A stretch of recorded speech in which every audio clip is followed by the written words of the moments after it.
NorCal, 209 King of Comedy. It's Rick without the K. James presents, in my opinion, podcast. So this question is kind of about, to me, friendship and where you draw a line. For instance, where do you, if you see trouble coming with someone, and it doesn't have to necessarily just be a friend, but that's the way I take it. Do you point it out, or do you sit back and let them figure it out? And it's kind of, to me, it depends on the situation. I'm going to come back to me in a minute. I'm going to start with you, Jay. I guess it depends if I like your motherfucking ass or not. I mean, if I like you, I might, drop you some knowledge and tell you, hey, this might happen. But if not, then I'm definitely going to sit back and be like, oh, he finna fall on his face. So I guess I'll play both ways. But, I mean, in general, I'm going to be that guy to probably tell you, you know what I'm saying? But I'm not going to tell you more than once. I'm going to tell you, and you'll take the knowledge. Hey, there you go. And I think when I wrote the question, it wasn't just on a person, like you want to give them heads up on a person, but it was if something's happened to you and it's been bad, do you go out of your way to tell the other person, like, hey man, this is an experience I had, or do you because I'm starting to realize some people don't want to be told, they want to learn their lesson them fucking selves. Yeah, so, I mean it's hard because I think you will want to be that person to tell somebody like, hey man, I've been through that, I'm ready to go.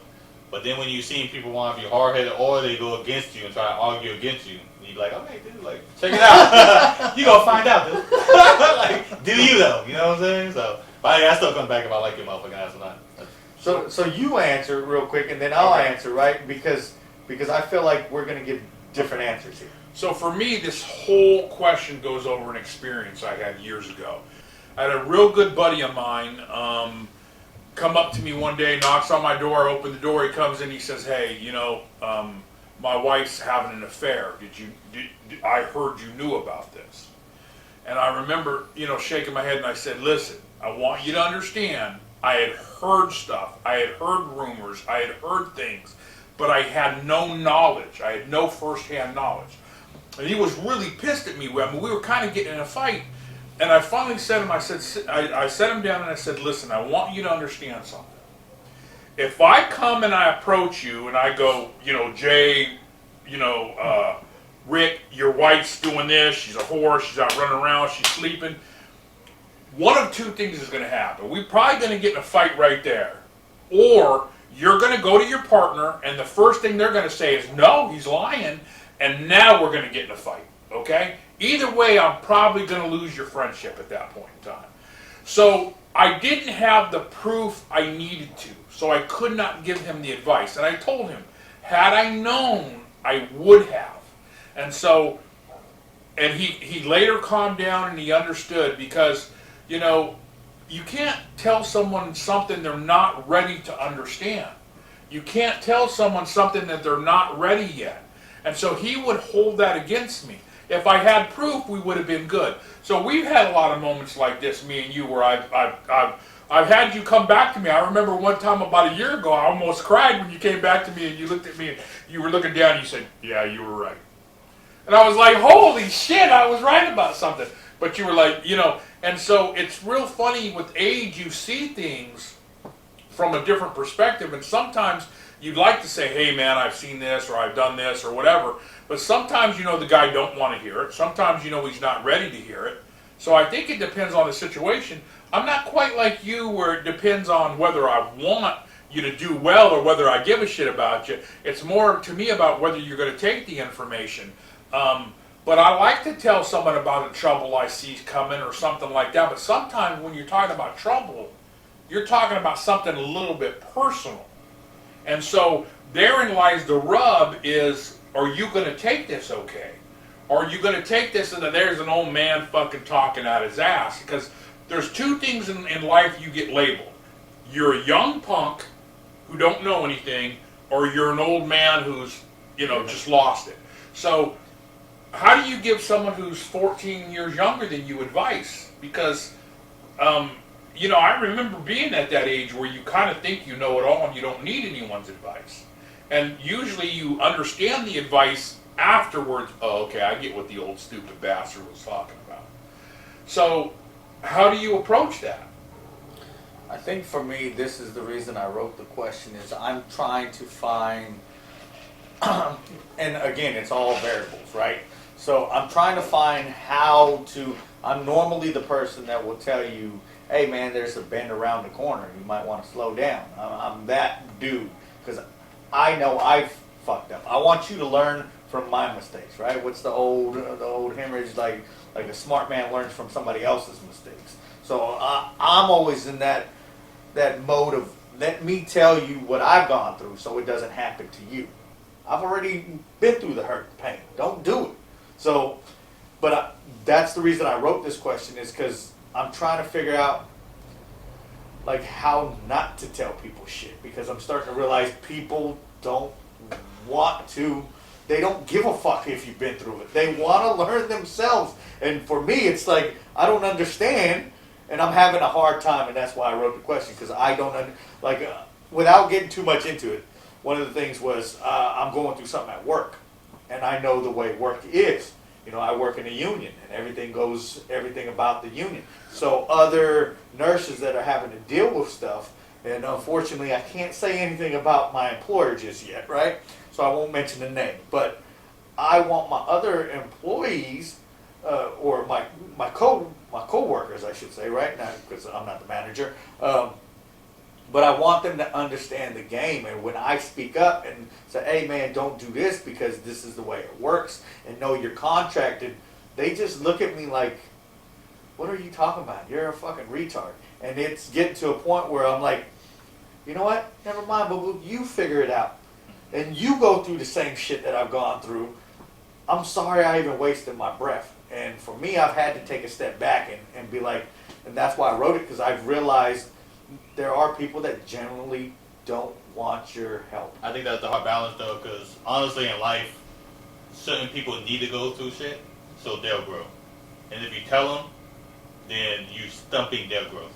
Like this is something that I have with my children. There's things I want to tell them, but the things I know I need to let them go through. Like and then we can talk about it when you come back. Like, because if not, you're not going to grow that certain way. Either you're going to do it different because I said something, or you're going to do it harder because you're trying to prove me wrong. You know what I'm saying? So sometimes in life, you just got to let people go through shit. Because just like how you went through shit made you the person you are, or made you knowledgeable the way you are, sometimes you actually got to go through it, bump your head, and then you get that knowledge and come back. You know what I'm saying? That's a beautiful point, because when I was raising my daughter, I went through a stage, we had talked about this, where my daughter would come ask me for advice. Dad, what do you think, A or B? I'd say A. She'd do B every time. And so I got to where I was like, you just do it. You do what you want, and and because I knew that, sometimes it'd be like that. Almost do it opposite to prove me right, and it's a good way to put Something that. like you gotta put your hand in the fire, because if I actually touch the fire, I'm gonna remember the burn, and I'm never gonna touch it because I remember the burn. If you just tell me about the fire, one of these days I'm like, it can't really be that hot, and I'm still gonna do this. But it's very situational to me. It's two things.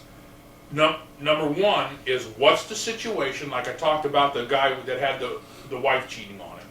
If you don't have proof, how do you tell a guy? The second thing is, who are you telling? Are you telling someone who wants this information? Is this someone that like with Rick? It's really funny how, with his personality, he goes through a point where sometimes, like right now, you seem really relaxed in life. But you go through these times where you're also very bitter. Where you're like, he just hates the world. Yes. And so it's the funny part is you have to know how to approach a friend. Like you've gave me some great advice on some things, and sometimes I told you about the one time, I hate it when he's fucking right, jokingly. But you have to know when to give someone advice, I think, and you have to know when to pull out the camera and film it. Right. Film the crash, right? Yeah. And I think so one of the problems that I'm having with it, since we're talking about kids, I'll use the example that one night I was working on my car, and I told my kid, he was, I forget which kid it was, but probably like 3 years old or so. So it's probably my youngest. And I kept telling him the soldering gun was hot. Don't touch it. Don't touch it. I got busy working on my car. You know what I mean? And I hear, ah! He touched the fucking soldering gun. I felt like a fucking horrible parent. Like, even though I told him it was one of those things he had to touch it, then then I had to stop what I'm doing, care for my kid, where I'm like, so at certain instances like that in life where you're like, Bet man, you never like, do that again. yeah. But yeah, I think every time we watch my soldering gun, The funny part about that, it's a really good point, is that, it's also like breaking something in slow too. Like, for instance, if you tell someone something's coming ahead, sometimes you can give them a little warning. So even if they don't take your advice, they might see it a little bit where they didn't see it before. Like, see, I taught my daughter different about the heat. When you guys talk about the heat, I took a cup of coffee when she was really young, and I made sure it wasn't super hot, right? I let it cool off a little bit. And I'd let her touch the cup, because she'd always hot, yeah.